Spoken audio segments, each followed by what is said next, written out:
एक ऐसा बादशाह जिसकी फौज इतनी बड़ी थी कि जब वह चलते थे तो शहरों के शहर धूप में घुल जाते थे, जिसका गुरूर फिरौन से भी ज्यादा था, जिसका खजाना कारून से भी भरा हुआ था और जिसका नाम सुनकर बादशाहों की रातों की नींद उड़ जाती थी।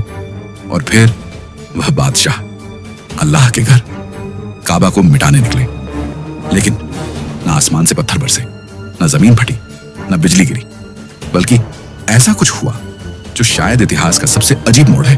वो बादशाह जो काबा को गिराने आया था वही काबा का सबसे पहला खादिम बन गया। कौम का ताल्लुक अरब के सबसे नीचे वाले इलाके से था, यमन। तफसीर इब्न कसीर के मुताबिक एक वक्त था जब यमन दुनिया का सबसे अमीर मुल्क था। सोना पहाड़ों से निकलता था, साफ पानी दरियाओं में बहता था, शहरों के गिर्द फलों से भरे हुए बाग थे। इनके व्यापारिक रास्ते पूरी दुनिया में फैले हुए थे। इस सल्तनत का नाम था हिमयार एम्पायर और उनके बादशाहों का लक़्ब था तुब्बा। जैसे मिस्र के बादशाह फिरौन, वैसे ही यमन के बादशाह तुब्बा। इन सब में सबसे खौफनाक, सबसे ताकतवर एक नाम उभरता है, अबू गरीब असद तुब्बा अल हिमयारी। तफसीर के लफ्जों में है, इसकी फौज ऐसी थी कि अरब ने पहले कभी न देखी। हाथी और घोड़ों का समुंदर, तीरंदाज, तलवारबाज और लश्कर इतना बड़ा कि पहला सिपाही शहर से निकलता तो आखिरी अभी शहर में ही होता। और दुब्बा का नारा था, मैं हूं जमीन का खुदा।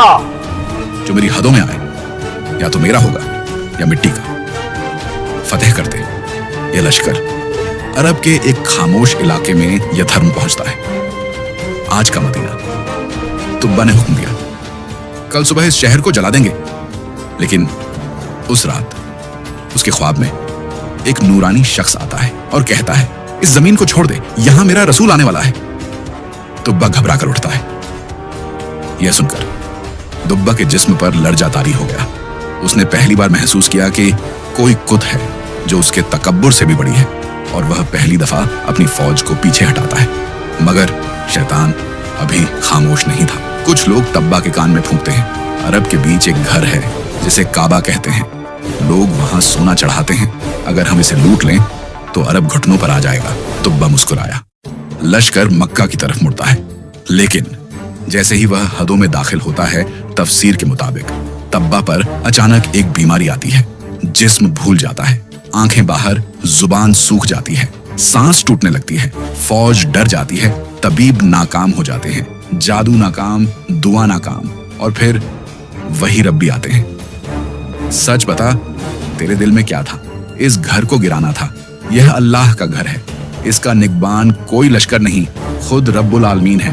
अगर बचना चाहता है अभी तौबा कर। और तफसीर के मुताबिक जैसे ही तुब्बा ने नियत बदली, उसकी बीमारी गायब हो गई। तुब्बा काबा में दाखिल होता है, बादशाह बनकर नहीं, फकीर बनकर। उसकी आंखों से आंसू बहते हैं, जुबान से सिर्फ एक जुमला निकलता है, मैं गलत था, तू सही है। वो कुर्बानी देता है, सिर्फ जानवरों की नहीं, अपने तकब्बुर की भी।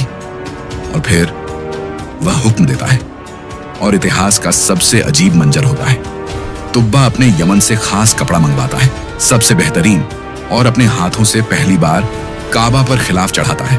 काबा पर खिलाफ चढ़ाने के बाद तुब्बा ने सिर्फ तौबा ही नहीं की, बल्कि एक और काम किया।